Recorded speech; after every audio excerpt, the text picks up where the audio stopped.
Okay, children, then we have two questions that are left. Is the following situation possible? If so, determine their present age. Question number 4, this is the sum of ages of two friends is 20 years. 4 years ago, the product of their ages in year was 48. We have to check whether this condition is possible or not. If it would be possible, then we need to find out their present ages, otherwise not, right? वैसे हाँ ये कह रहा है ना, if it is possible, is the following condition possible? If yes, if so, you have to determine, otherwise you will say it's not possible. तो जब भी age की बात करता है, we'll consider their present age, and the sum of the ages of two friends is 20. Then of course, suppose the sum of you, two friends are there, sum of your ages is 20 and one friend is of 12 years, then automatically other will be of 20 minus 12. तभी तो सम आपका 20 आएगा. So whenever you are given the sum as 20, suppose one age I am taking x, then other one will be 20 minus x. Fine. सम हमें मालूम है, किसी एक की एज को हमने कंसिडर किया, then age of the other person will be sum minus age of one, right? So here we'll consider the age of, this is question number 4. Let the present age of the two friends be x comma 20 minus x, right? Then it is saying 4 years ago. 4 years ago their ages were,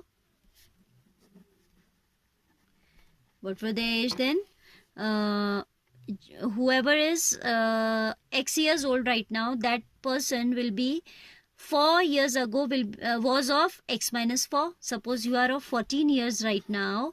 Then 4 years ago you were of 14 minus 4, that is 10. Same here, if a child is x years old right now, then 4 years back or 4 years ago he or she was of x minus 4 years. इसकी तो age हो जाएगी x minus 4. Same way the age of this child will be 20 minus x minus 4. We can write as x minus 4. These are like terms, can be simplified. 20 minus 4 will give you 16 minus x. It means these are the ages of the two friends. ठीक है. अब वो कहता है कि 4 years ago the product of their ages was 48. हमने ages तो निकाल लिए. 4 years ago we have calculated their ages. Now we need to put the product of these two equal to 48 to frame out the equation, right? We'll write, according to question, x minus 4 and 16 minus 4, यही थी ना दूसरे की as, हाँ 16 minus x, sorry, 16 minus x. The product of these two was 48, that the question is saying. Fine, if we multiply, this is 16x minus 64 minus x square plus 4x is equal to 48. These two will be added as these are like terms, and then I am shifting to the right hand side, or I can say x square positive हो गया उधर जाके, minus 20x plus 48 plus 64 is equal to 0. Fine. So this is giving us x square minus 20x plus 112 is equal to 0. Now this condition is possible or not, we have to check. Whenever we have to check whether the condition is possible or not, we need to find out the discriminant, right? So comparing with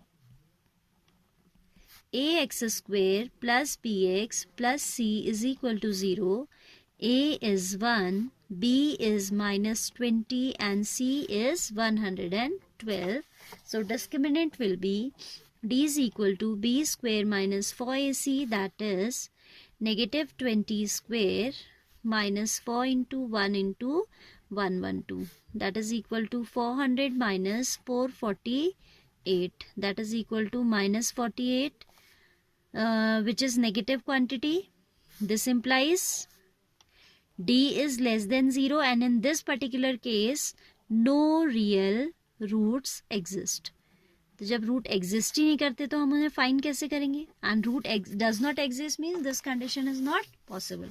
no real root exist, Hence the given condition is not possible. जब d आपका 0 या greater than 0 आएगा, then only you can find out the roots. You know that if d is greater than 0, there are two equal roots. If d is when d is greater than 0, then you have two distinct roots. If d is equal to 0, then you have two equal roots. Combinedly we can write that for real roots, whether equal or unequal, this is the condition. d should be either greater than 0 or it should be more. But if your d is less than 0, कल पढ़ाया था मैंने, if d is less than 0, no real roots exist. अब जब root exist ही नहीं करते हैं तो इसका मतलब है कि आप उसे find ही नहीं कर सकते हो. So we can conclude here, hence the given condition is not possible. Not possible, right? तो जब पॉसिबल ही नहीं है तो हम इससे आगे वर्किंग नहीं करेंगे. फिर कहता है is it possible, question number 5. थोड़ा सा गाइड कर देते हैं, आप उसे फिर खुद कंप्लीट करिएगा. हाँ, it is possible to design a rectangular park of perimeter is given this time. Perimeter is given 80 metre and area is given how much, 400 metre square. If so, find its length and breadth. Is it possible to design a rectangular park of perimeter 80 and area 400? If yes, we have to find out the length as well as breadth, right? So here we can consider L and B लेके चल लेते हैं. Perimeter twice of length plus breadth equals to perimeter. Formula में रख दिया हमने. Perimeter equals to 80 and I have taken the dimensions as L and B. X Y ना लेके एल और बी ले लिया अब की बार. 2 will cancel it how many times, 40 times. So I can say L plus B equals to 40 और I can say L is equal to 40 minus B, right. Then we are given area is equal to 400. That means 40 minus B into B. Area is what, length into breadth equals to area होता है तो उस formula में रख दिया. Length is 40 minus B and breadth is B itself equals to 400 and this is 40 B minus B square equals to 400 और we can say B square minus 40 B plus 400 is equal to 0. Now this has become a quadratic equation. You are going to check its discriminant. Discriminant इसका आपका 4800 आएगा, आप खुद निकालिएगा, ठीक है, जो कि greater than 0 है. तो obviously ये condition possible है. As the discriminant is greater than 0, that implies that this condition is possible and then you are going to solve it. ठीक है, easily you can solve it by using middle term splitting. So you need to complete it yourself, all right? After this we'll start the new chapter, arithmetic progression, right?